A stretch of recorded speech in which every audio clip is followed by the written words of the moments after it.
Walibi Rhône-Alpes is the only French amusement park I visited on my trip to Europe this past summer. We chose to save places like Disneyland Paris and Parc Astérix for a more in-depth trip throughout the country. Walibi Rhône-Alpes worked since we were already visiting Switzerland and we'd be just 1 hour away at our closest point. So we decided to make the detour to the park, and I am absolutely glad we made that decision. Though Walibi Rhône-Alpes doesn't get the same notoriety of the other two Walibi parks, Walibi Holland and Walibi Belgium, it's still a really nice small park with 5 different roller coasters. In this video, I want to order them from worst to best, even if it's rather obvious how they would rank. I want to use this list as an opportunity to give my in-depth thoughts and analyses on each of their 5 coasters. So let's get things started with Walibi Rhône-Alpes' smallest roller coaster, and that's Coccinelle. This translates to ladybug from French to English, which makes a lot of sense because the ride's front car resembles that of a ladybug. As for the ride itself, Coccinelle is a classic Zero Tivoli coaster. You can find the exact same layouts at parks like Six Flags Great Adventure, Six Flags New England, and even other parks in Europe like Plopsaland Pan. It's a pretty tame experience overall, but a nice sizable coaster for the little ones, and I understand why it's become so popular. You can fit these in just about anywhere, in any environment, any terrain, you get the point.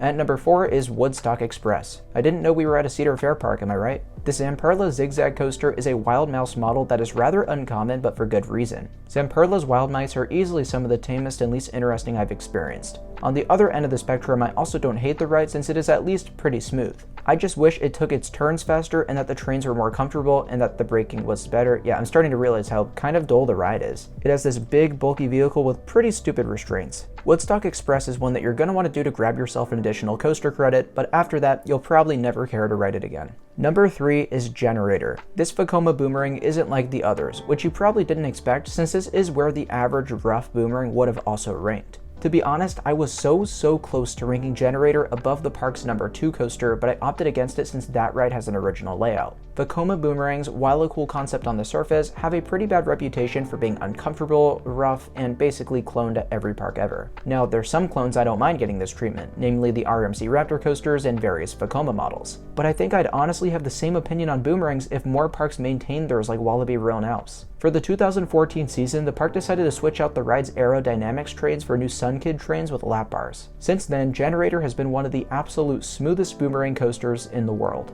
I went in expecting the same old and came off wanting to ride it again. I never feel that way about boomerangs, but if more parks can add these Sunkid trains and make the rides feel a little bit more comfortable, it's possible that that narrative could change. Coming in at number 2 is Timber. Opening in 2016, Timber was Walibi Rhône-Alpes' first major coaster that actually put them on coaster enthusiast radar. It's a Gravity Group family wood coaster very much in the style of Wooden Warrior at Quasi. Matter of fact, the lift hill, drop, and first hill perfectly resemble that coaster. It's after that point where the layout starts to do its own thing, with elements like a trick track double up and several other airtime moments. If I did have one complaint for this ride, probably my only complaint for this ride, is that the final double down has a really stupid trim brake that completely eliminates any airtime you'd experience to end out the ride. This left me with a sour taste in my mouth as the rest of the coaster was absolutely fantastic. Also, I want to shout out the ride's trains with the little buzzsaw on the front. I think that attention to detail was super cool. Anyways, number 1 is Mystic. This shouldn't have been too much of a surprise for those of you who have visited this park or at least already knew about their coaster lineup. This little Gerstlauer Infinity coaster opened in 2019 and was practically the entire reason I wanted to visit this park.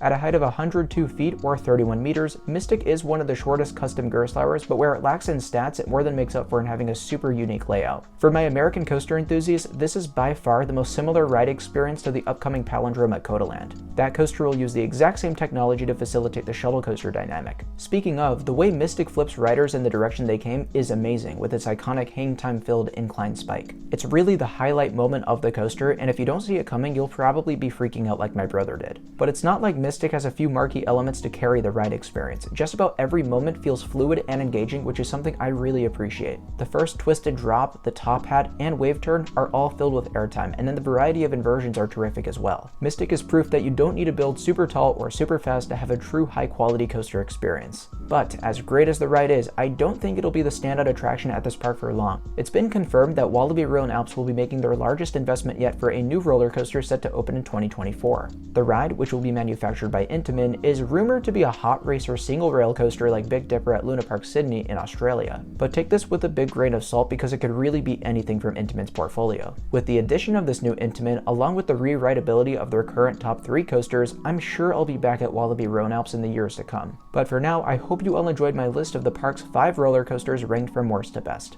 Let me know if you learned something new today or if you've been to this park before. I'd be very curious as to what you think their new 2024 roller coaster could be. Also, if you could give this video a like and subscribe to the channel, it would really help me out against the YouTube algorithm. Thank you all so much for watching, and I'll see you very soon. Bye guys.